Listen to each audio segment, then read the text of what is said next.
Λοιπόν, αφήνω λοιπόν την κυρία Νόβα από το Πανεπιστήμιο της Λίλ να... Je donne la parole à ma collègue de l'Université de Lille pour qu'elle ouvre sa présentation pour la partie qui est liée aux passerelles, concours de spécialisation, comment intégrer un cursus en cours d'études.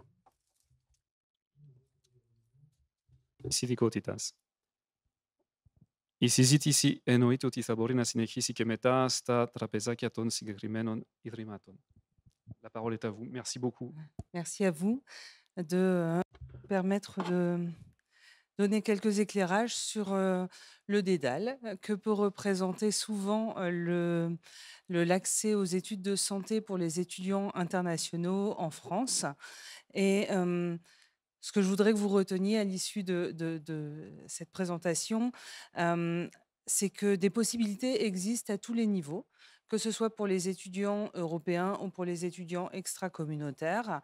Euh, et pour vous donner quelques clés de compréhension, déjà remettre un petit peu certains éléments à plat, ce qu'on entend par étudiants européens ou étudiants non européens, c'est surtout la nationalité du diplôme, qui prévaut. Il y a quelques rares exceptions, et il faut le savoir, il y a quelques accès dérogatoires, pour les étudiants, enfin liés à la nationalité des étudiants, mais ce qu'on regarde toujours en premier, c'est la nationalité du diplôme et non pas la nationalité de la personne. Hem, donc des accès aux études de santé existent à tous les niveaux, dès l'entrée en PASSLAS, heu, mais également un petit peu plus haut, au cours du premier, deuxième, troisième cycle.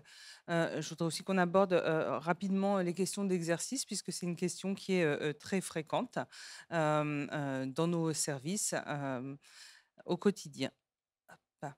Donc on va commencer avec les diplômés de l'Union européenne, tout au bas, tout au début de la formation. Donc, j'ai fait le choix à chaque fois que les informations que je vous donne, concernent l'ensemble des études de santé, de présenter ce schéma qui est le plus complexe, qui est le schéma des études de médecine.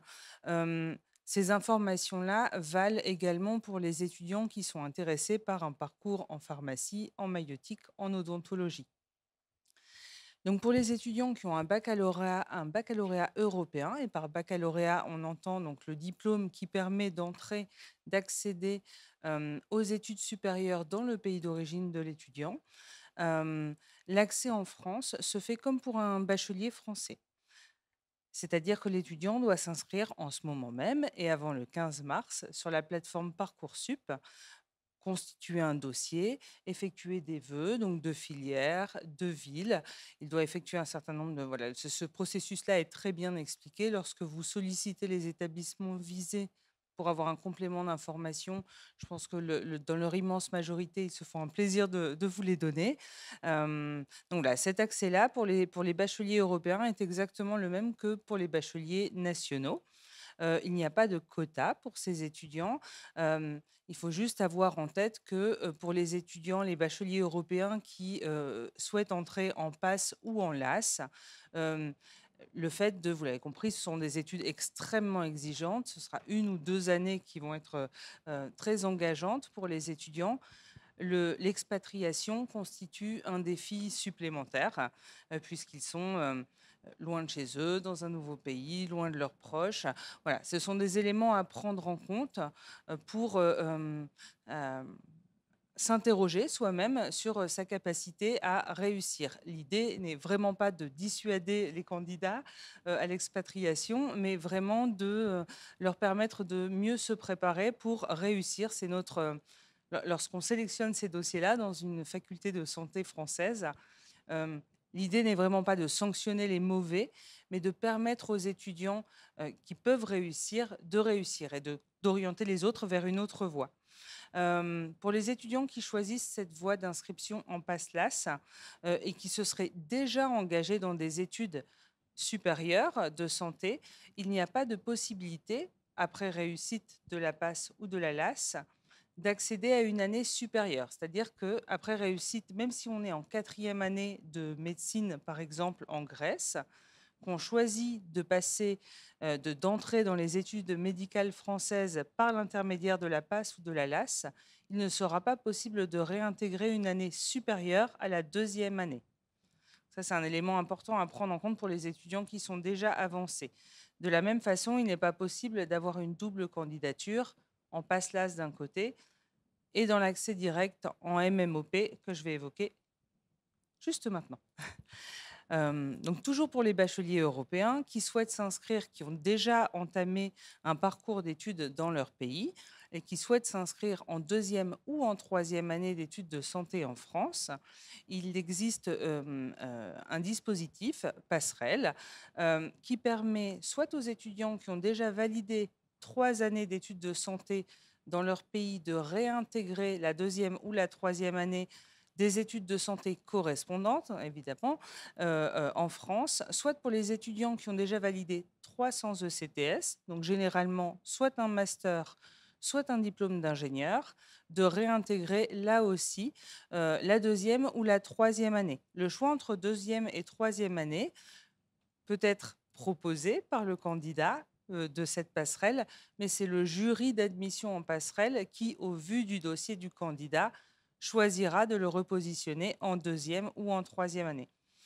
Donc là aussi, vous avez un regard sur le calendrier. Les procédures sont propres à chaque établissement. Certaines utilisent des plateformes nationales pour les candidatures, d'autres utilisent des plateformes locales, des envois par mail. Voilà, on a à peu près tous les types de procédures qui cohabitent dans les établissements qui pratiquent ces passerelles.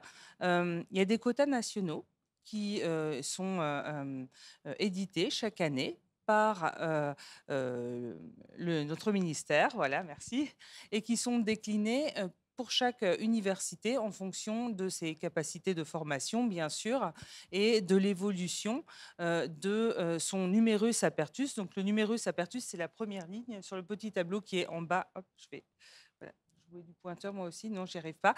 Voilà, pour les... Oui, forcément, oui, non, j'ai appuyé sur le mauvais bouton. Ça n'aide pas.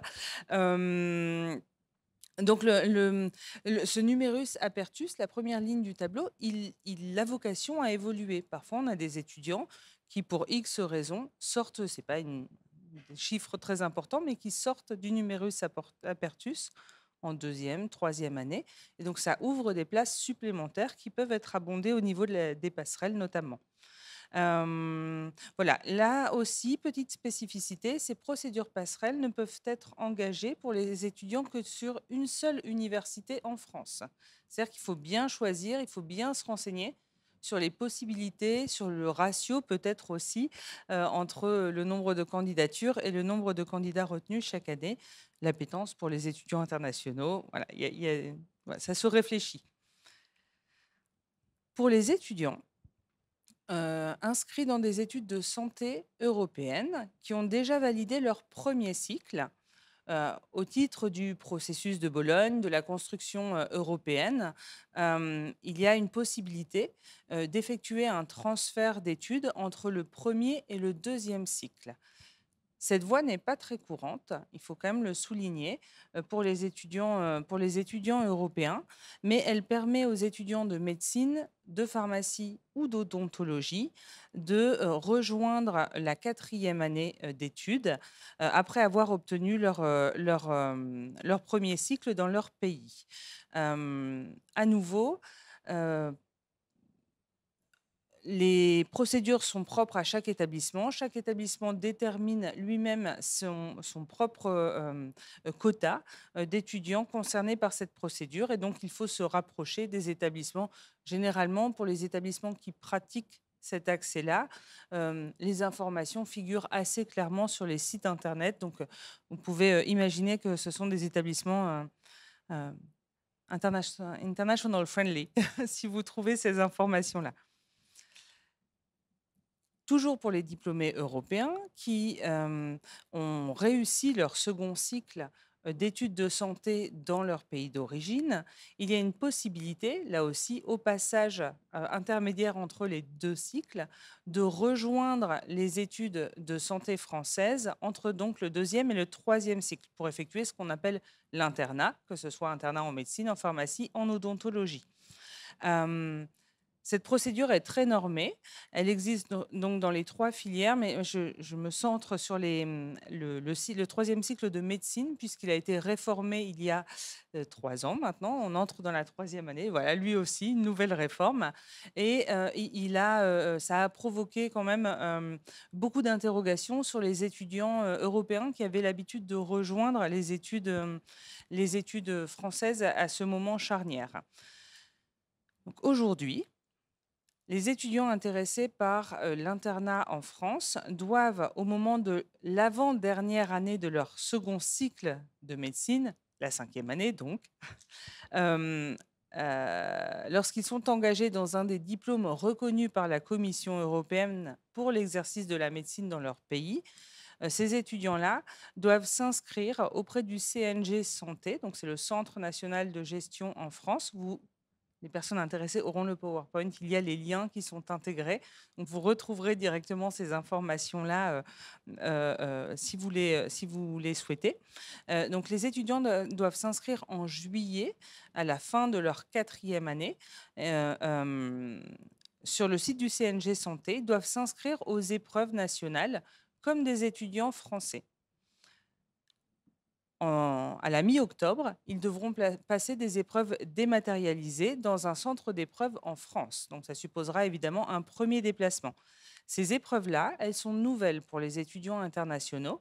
Elles sont d'autant plus nouvelles. Avant, il suffisait qu'ils se présentent aux examens terminaux en fin de 6e année pour pouvoir être classés et accéder à l'internat en France. Aujourd'hui, il faut les réussir, ces épreuves dématérialisées, puisque pour un socle fondamental de connaissances qui est déterminé, public, voilà, auquel les étudiants ont accès, il est indispensable d'obtenir une note minimale de 14 sur 20. Ça veut dire que les étudiants qui se présentent à ces épreuves doivent être préparés. Ils doivent être préparés, ils doivent être francophones pour comprendre les épreuves. Voilà, ça a l'air de rien dit comme ça, mais ça n'était pas le cas il y a 3 ans. On pouvait se présenter aux épreuves terminales sans parler français. Il suffisait d'être présent lors des épreuves. Aujourd'hui, il faut parler français puisqu'on va devoir prendre en charge des patients quelques mois plus tard. Et il faut réussir ces épreuves que les étudiants français préparent déjà depuis presque 3 ans au moment où ils s'y présentent. Donc il y a quand même une vraie gymnastique, un travail supplémentaire à fournir en plus du parcours d'études classiques que l'étudiant suit dans son pays. Il existe des solutions pour se préparer. Dès l'instant où on est préparé, où on est inscrit, mais surtout en amont même de l'inscription, lorsqu'on formule ce projet, il est possible d'accéder à des annales pour préparer ces épreuves. Il est aussi, les livres de référence des étudiants en médecine sont disponibles. On encourage vivement les candidats à se saisir de toutes ces possibilités de formation, d'accompagnement. Les associations étudiantes sont également assez présentes pour donner des conseils à ces candidats. Et enfin, une des possibilités qui n'est pas anecdotique, c'est d'utiliser le programme Erasmus, notamment pour effectuer une mobilité d'études à un moment clé. Typiquement, si un étudiant grec inscrit en 4e année effectue une mobilité d'études longue au cours de sa 4e année en France, ça lui permet de bénéficier d'une préparation à ces épreuves qui est exactement la même que celle des étudiants nationaux. Donc ça peut être une stratégie de préparation pour les candidats au 3e cycle en médecine français. Il y a des possibilités également donc pour les étudiants en pharmacie de passer le concours d'internat à titre européen. Le calendrier est différent. Les inscriptions là se passent, débutent après l'obtention du diplôme de pharmacien, donc qui est le diplôme obtenu à l'issue de la 6e année pour les étudiants français. élément-là peut varier un petit peu. Dans certains pays européens, c'est à l'issue de la 5e année. Voilà, en tout cas, dès obtention du diplôme de pharmacien européen, l'étudiant peut s'inscrire toujours sur le site du CNG Santé pour passer ensuite les épreuves théoriques et pratiques qui ont lieu généralement en décembre tous les ans et qui sont suivies assez rapidement d'une publication des résultats et d'une prise de poste en tant qu'interne européen. Là aussi, il y a des possibilités de préparation à distance grâce aux annales qui sont mises à disposition. Et il faut savoir qu'il y a relativement peu de candidats pour cette procédure d'accès à l'internat en pharmacie.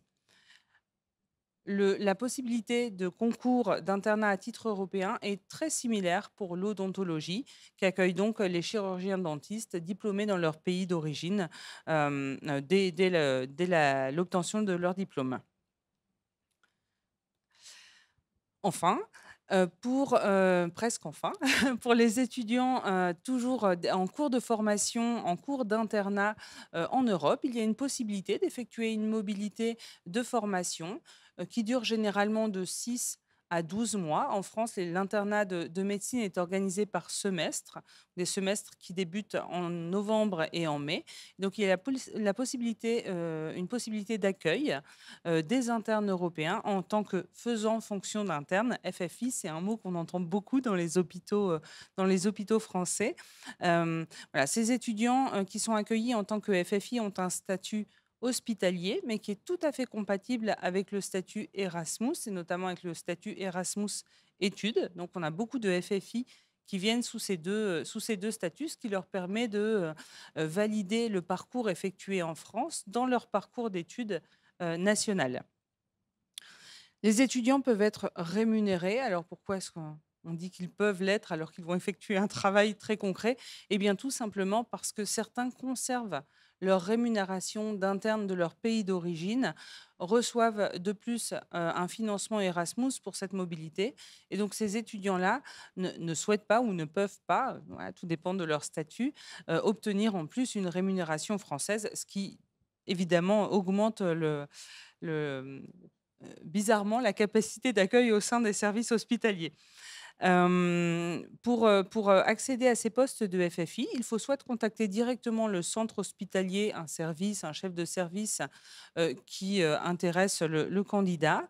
Ça peut se faire également par le biais d'un contact auprès de la faculté associée ou dans le cadre d'une coopération. Ce sont souvent les mobilités de FFI européens, ce sont souvent des mobilités qui sont organisées au détour d'un congrès ou dans le cadre d'une collaboration scientifique qui est bien installée depuis plusieurs années entre deux équipes, voilà, et qui décident comme ça d'échanger des internes, soit pour alimenter cette coopération, mais surtout pour aller bénéficier d'une formation complémentaire dans un domaine qui est moins maîtrisé dans l'hôpital ou dans l'établissement d'origine, pour aller apprendre une technique qu'on importe. Voilà, à Lille, par exemple, vient de recevoir, ça y est, un très bel IRM que nous attendions depuis longtemps. Voilà, il a fallu former nos équipes à l'usage de cet IRM. Eh bien, en Europe, il y a d'autres établissements qui l'ont déjà, et donc on a pu envoyer nos internes se former pour apprendre pour être opérationnel dès l'arrivée de ce nouvel équipement. Voilà, je précise quand même que contrairement à une idée reçue, l'accueil de ces FFI européens ne se fait pas uniquement dans les établissements ou dans les filières, les spécialités sous tension. C'est vraiment un accueil qui peut être prévu, voilà, de cette façon-là, mais aussi dans le cadre d'une coopération pour avoir une surspécialité et non pas seulement pour pallier un manque de bras dans un établissement français. Dernier petit point, pour ceux qui arrivent en bout de parcours, qui sont diplômés dans leur pays d'origine, eh bien, là encore, au titre de la construction européenne d'un grand espace d'enseignement supérieur et de santé, les médecins, les pharmaciens, les chirurgiens dentistes qui sont diplômés dans un pays européen avec un des diplômes fixés, reconnus par la Commission européenne, peuvent de façon quasi instantanée, pas instantanée, mais en tout cas systématique, accéder à l'exercice de plein droit en France. Pour cela, il faut passer par une procédure administrative qui est assez bien normée, il faut cocher toutes les cases, hein, grosso modo, d'une liste de démarches et de documents à fournir à l'ordre départemental pour les médecins ou les chirurgiens dentistes, l'ordre départemental du futur lieu d'exercice. Donc ça, c'est exactement comme pour les médecins et les chirurgiens dentistes français qui doivent eux aussi s'inscrire à l'ordre au moment de l'obtention de leur diplôme. Et puis, ça se fait auprès de l'ordre national pour les pharmaciens. Il faut prévoir un délai, généralement, je dirais 6 mois à peu près, heu, pour être sûr en prenant une marge. Ça peut être plus rapide, voilà. S'il manque des petits documents, une petite traduction, un petit quelque chose, 6 mois semble être un délai confortable. Voilà pour les diplômés européens.